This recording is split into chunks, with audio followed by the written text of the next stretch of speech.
Por que você e eu devemos perdoar? Nós devemos perdoar porque nós fomos muito perdoados. O texto diz assim, confira de novo comigo, está escrito: assim como o Senhor vos perdoou, assim também perdoai vós. Bom, talvez a pergunta que você devia fazer para o seu coração hoje é essa: qual o tamanho do perdão que você recebeu de Deus? Quanto Deus perdoou você? Como Deus perdoou você? Até quanto Deus perdoou você? Você tem consciência disso? Como você era? Quem você era? Quem você é agora? O que Deus fez na sua vida? Como Ele cancelou sua dívida, como Ele perdoou seu pecado. E a Bíblia diz que Deus pega o nosso pecado e lança para trás das suas costas. Que Deus pega o nosso pecado e com uma névoa Ele desfaz. Ele pega o nosso pecado e afasta de nós o nosso pecado, como Ele afasta o Oriente do Ocidente. Como Ele pega o nosso pecado e joga lá nas profundezas do mar. E talvez, como o Corey ten Boom disse, bota uma placa depois, é proibido pescar aqui. Assim como você recebeu esse grande perdão, você deve perdoar.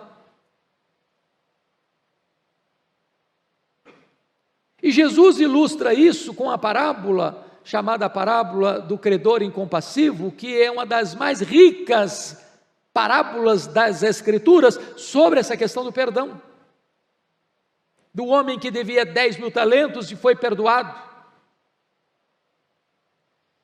E hoje, pastor Arival, eu estava em casa pensando neste assunto, resolvi examinar melhor isso, porque 10.000 talentos era uma cifra astronômica no primeiro século que nenhum cidadão podia dever.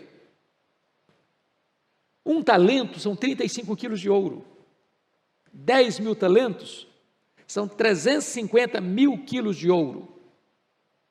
Eu não sei se você é do ramo, mas sabe quanto está valendo hoje? 9 de agosto, 1 grama de ouro. Se são 350 mil quilos, são 350 milhões de gramas. Cada grama hoje vale R$ 356,02.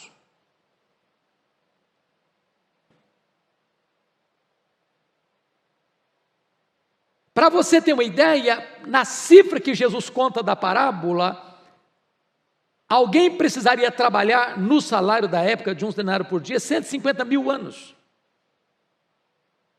E Jesus conta essa parábola com esse valor exagerado, maximizado, para mostrar uma verdade: o perdão que Deus deu para você e para mim é impagável.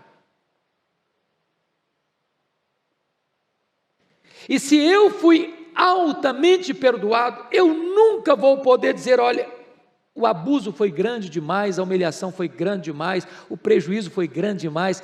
Não dá. Passou da conta.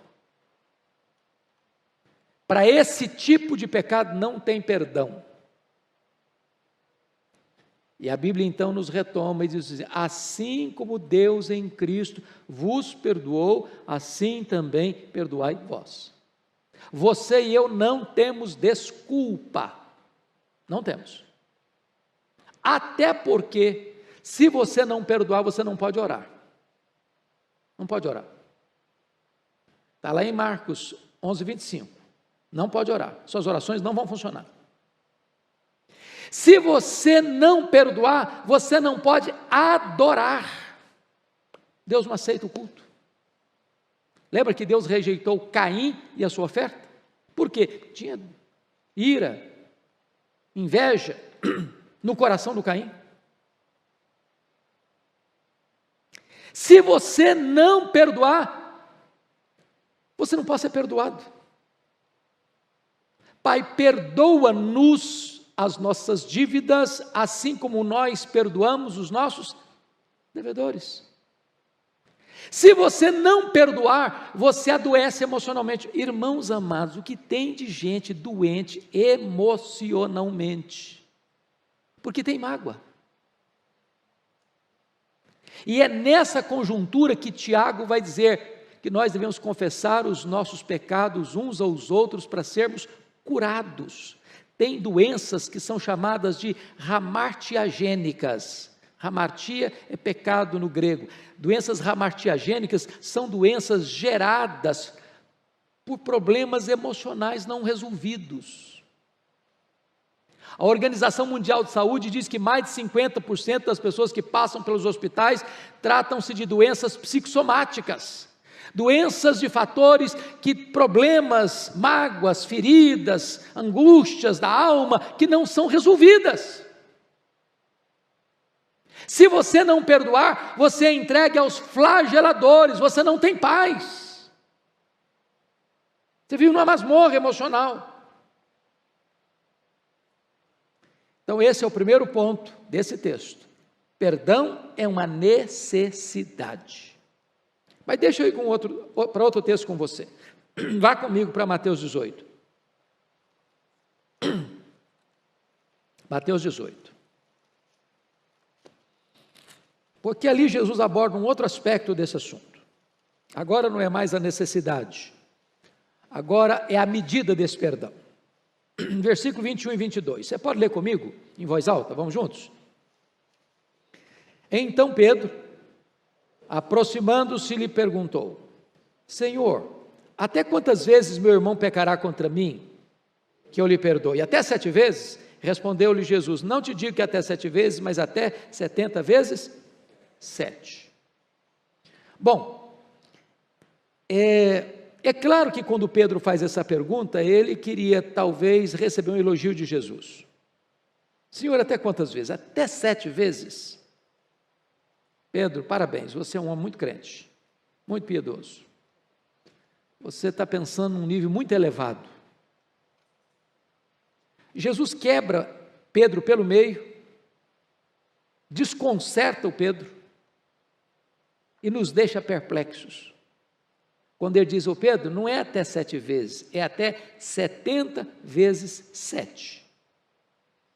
E claro que Pedro não tinha feito Kumon, nem tinha uma calculadora na mão, mas talvez ele era um pescador que vendia os seus peixes no mercado e sabia fazer conta rápido. Claro que Jesus não está falando de 490 vezes. O que Jesus está dizendo é que você deve perdoar ilimitadamente.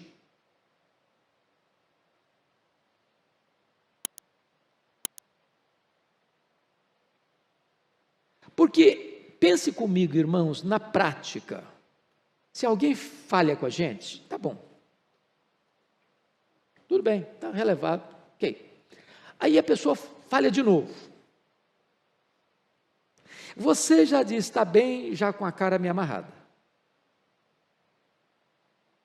Se ela, desculpa da expressão, se ela pisar na bola a 3ª vez, você já está com raiva dela. Bom, antes de chegar em 7 vezes, você já não quer ver a cara dela mais. Honestamente, não é assim que acontece com a gente? Agora vamos parar um pouquinho para pensar. Imagine que eu chego para Deus: Senhor, pequei, Senhor. Tá bom, filho. Você está arrependido? Estou, Senhor. Perdoado. Aí amanhã: ó Senhor, eu pequei, Senhor. Imagine você que, chegando a 7ª vez, eu falo: meu filho, agora você se vira para lá. Não me preocupe mais não. Quero nem ver sua cara mais. O que seria de você, o que seria de mim, se Deus fizesse isso com a gente?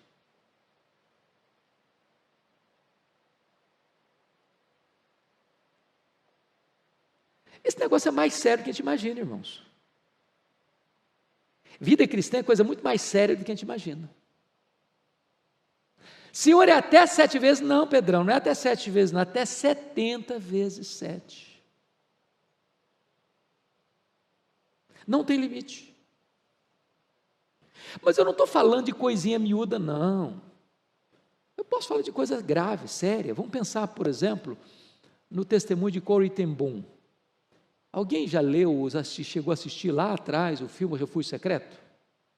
Alguns aqui já viram. Você se lembra desse fato no período da Segunda Guerra, os nazistas massacrando o mundo? Aquela família da Holanda foi capturada. Todo mundo morreu, exceto 2 meninas, que escaparam, foram para o campo de concentração.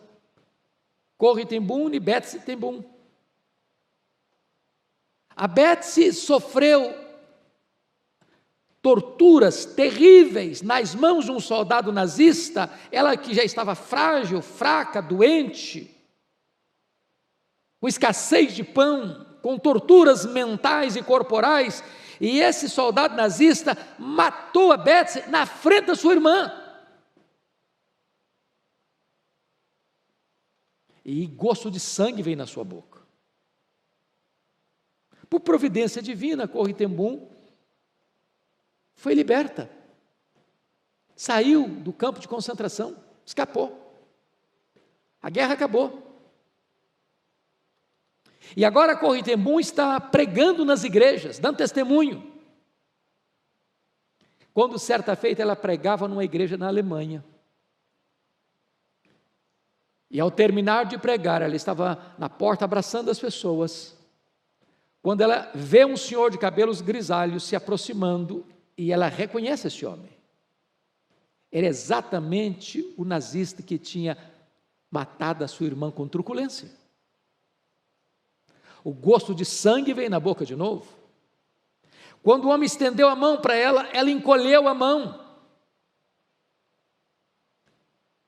Mas você sabe quando o Espírito Santo de Deus fala com a gente? Não estou falando de falar com a voz audível, nem com voz mística. É aquela convicção de Deus que lhe dá no momento.